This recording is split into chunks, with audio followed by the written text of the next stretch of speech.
Worth and LBC's political correspondent, Aggie Chambray. Very good morning to both of you. First of all, I need to ask you, when you agreed to do this, did you know that clocks were going forward? I did not. You did? I didn't. No, you did not. Absolutely not. No. Well, all the better that you're here in time, and we appreciate it. Thanks very much indeed. Just all a little sleep deprived, but that's not a problem. Let's crack on. The Sunday Telegraph is the story we're picking up with first, and this is off the back of the interview that Trevor Phillips has done with the chair of Centre Barley, the charity that was co-founded by Prince Harry. That chair is making some allegations against Prince Harry, and the Sunday Telegraph is picking it up here. That's right. So this is an extraordinary interview that Trevor Phillips, of course, the Sky News host, has done. I think we'll hear that in full later on this morning.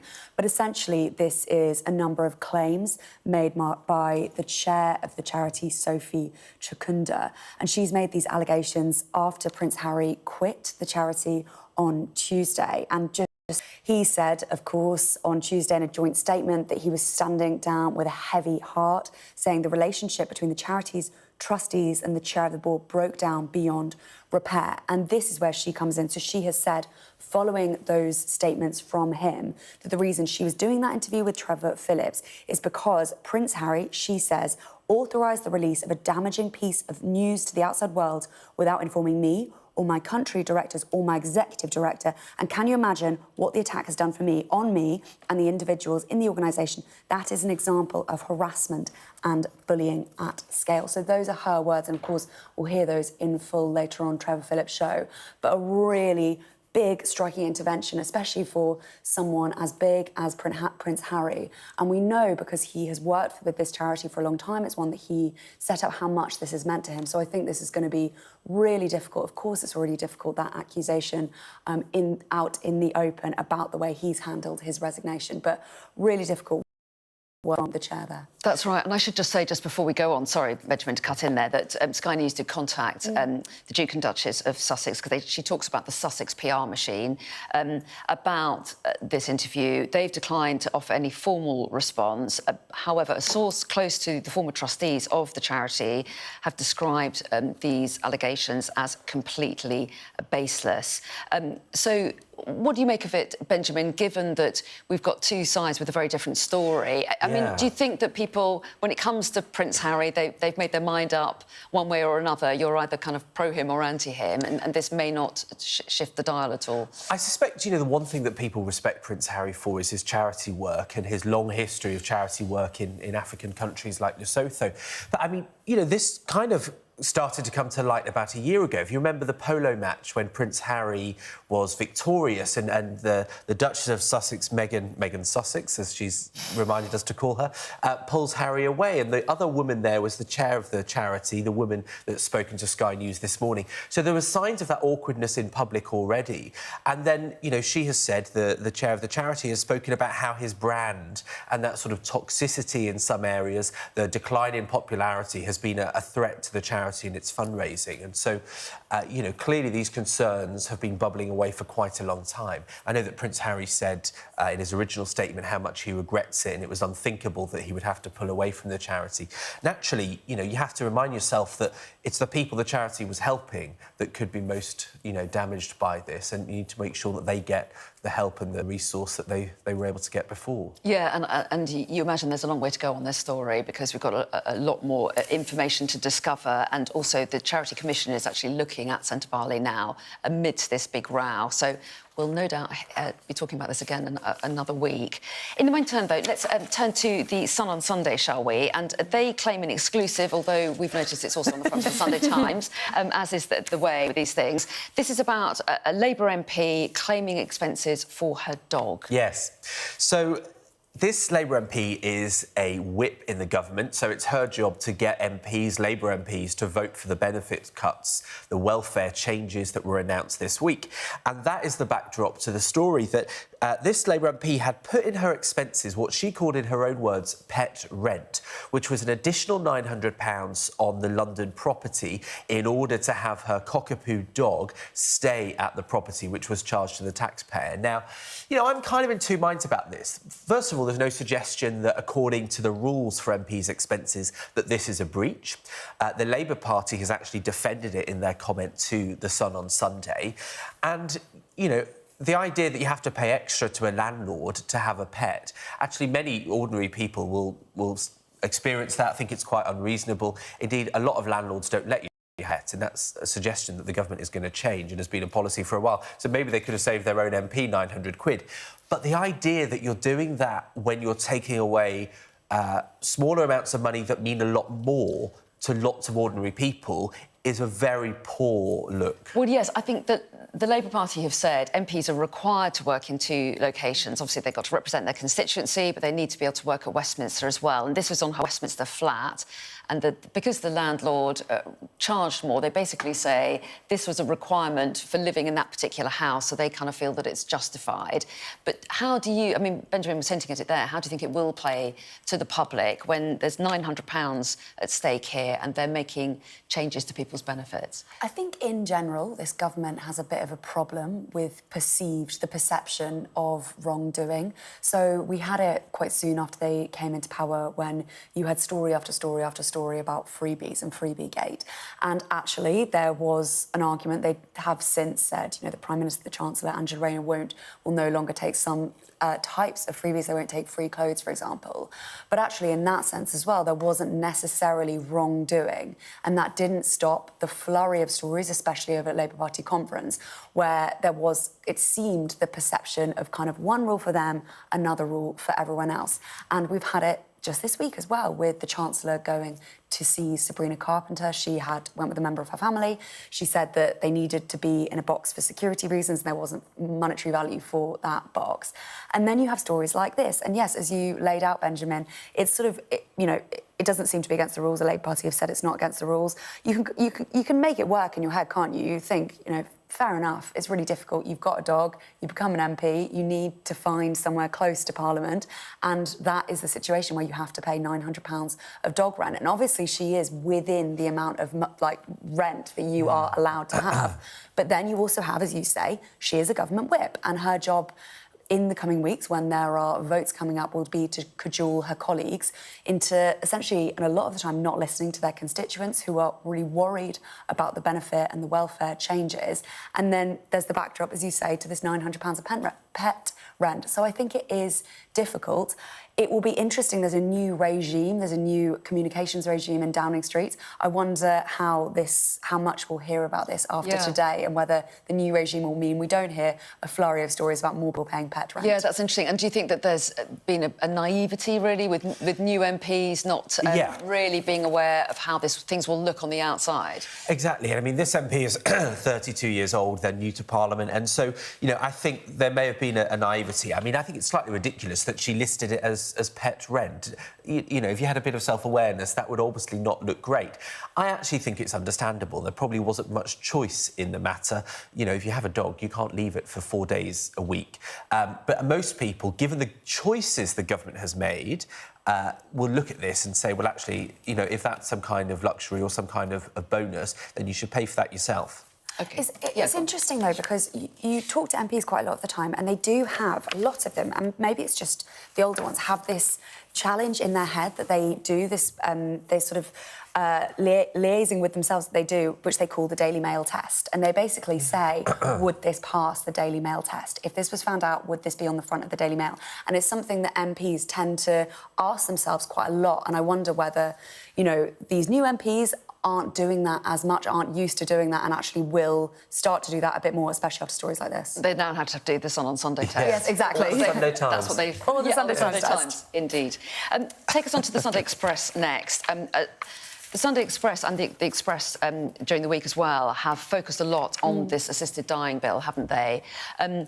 Their headline this morning, please think of those who are suffering. And this is amidst the suggestions that this bill may be being slowed down. Is that right? Is that what the concerns are here? Because the Express is for it, isn't it?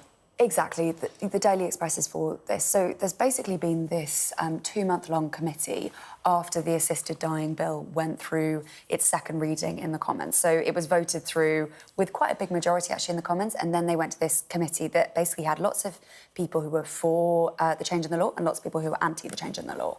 And a few significant things have come out of that. One of those we talked about before is the fact that there will no longer be a High Court judge signing off people who want to choose to end their life. And the other thing that's happened this week is essentially this delay. So there was going to be 2-year implementation. That could now be a 4-year implementation period. So that is what the Express is upset about this morning. And there are MPs who are really upset about that too. Obviously, those on the pro-changing the law side. Tom Gordon, for example, a Liberal Democrat MP who's been a massive proponent of this bill, branded the potential delay unnecessary and cruel. And I think the concern for a lot of those people speaking out is that it just might never come in now. And it did, as I say, have this quite big majority when it went through the Commons. But there's been a lot of nervousness on the backbenches about the way that committee's played out and the changes and whether or not it will make it less safe if it comes into force. Now, Kim Leadbeater, who of course brought this private members bill forward, has basically said this is making it more safe. But I think there are big concerns and actually lots of slightly wavering MPs, even those who voted for it at second reading stage. Well, yeah, and this is a subject that promotes really passionate feelings on both sides, isn't it? And those who are less comfortable with these ideas will just welcome more time to think about it, more scrutiny, and they won't think the delay is any bad thing. Yeah, I mean, the suggestion that it goes from being implemented in 2 years to 4 years has meant that some people fear it would become a general election issue at that point, and maybe some of the flaws, some of the dangers of it, some of that contention, which is clearly very heavy on a topic like this, could feed into a general election. But you've also had people like Naz Shah, who is a Labour MP, and she is on the committee scrutinising each line of the bill, and she has been critical of it where before she was more open-minded. And so there is the concern from people advocating for this change in the law that MPs' support is slipping away and, you know, it's not across the line yet. So I think there's a worry that the Daily Express is picking up on, and Dame Esther Rantzen, who's been the campaigner speaking up for this, is concerned that actually maybe it won't get across the line or won't be in the right form. Yeah. Oh, well, yeah. It's so interesting to watch where that does go. Let's turn to the Observer's front page story now. And they are focusing on what's a critical week ahead politically because we have... It's Liberation Day, isn't it, that Trump's calling it? Yes. This is the day that his tariffs come into place on Wednesday. And so there's a race against time by the UK, no doubt other countries as well, trying to carve out exemptions to those tariffs. And the call here that Keir Starmer needs to get tough with Trump. Yes, and that's what EU and UK diplomats are saying, that this sort of very diplomatic approach, ironically, that's the one they're quizzing, that Sir Keir Starmer and Rachel Reeves have taken, which is to not have tariffs returned on the US. You know, they haven't ruled it out, but they've been very diplomatic. They're trying to maintain a relationship. Of course, we want a US trade deal that could add a lot to our stagnating economy. But these diplomats are saying that that shouldn't happen, that these 25% tariffs are going to cause a serious problem. And putting them on cars, it's estimated, could mean a 1% dip in our GDP. We produce about £7 billion of cars exported, which is an enormous sum of money. And so what that also does is, this week we had this spring statement that wipes out this so-called fiscal headroom, the flexibility that the Chancellor has had. The very last bit of it will be wiped out by these tariffs. And so the threat of it is very real.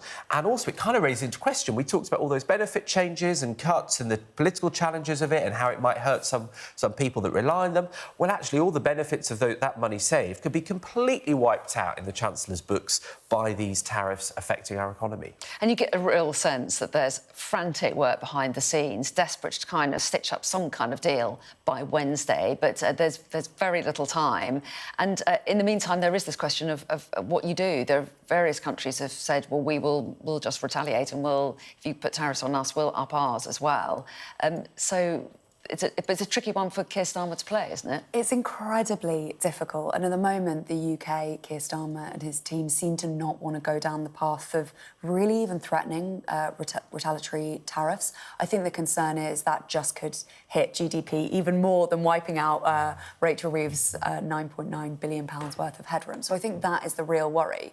But it's also, I mean, it does come into the benefits changes as well, because it's also a question of what is going to be gifted or what is going to be offered to the US, to Donald Trump, to try and stay on side and try and not have more tariffs, potentially car tariffs. And there has been this question about a digital services tax, whether or not that might be dropped. That hasn't been necessarily ruled out by people in government. But speaking to backbenchers, which I've done this week, they seem absolutely furious. Some of them absolutely furious about the idea. And one of them saying to me, look, we need to stand up to Donald Trump. He understands weakness and he will see if we are being weak. So really strong words. So I wonder if that goes forward, and that's another thing to watch out for this week.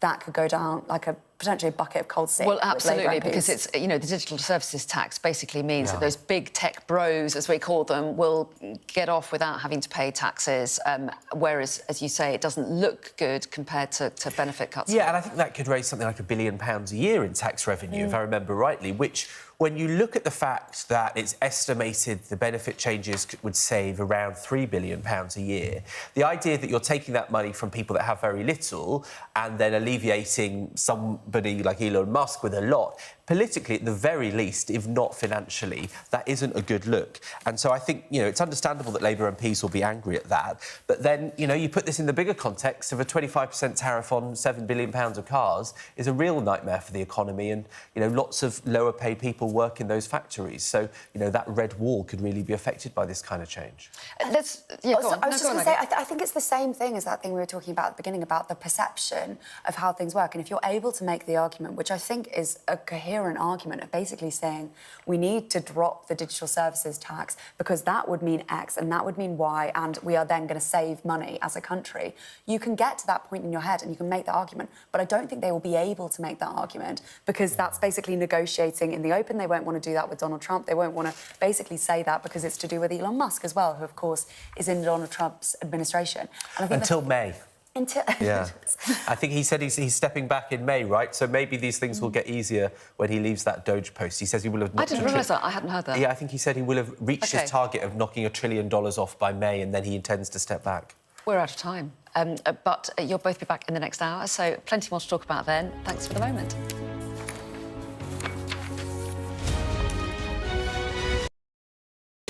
We are under Israeli military...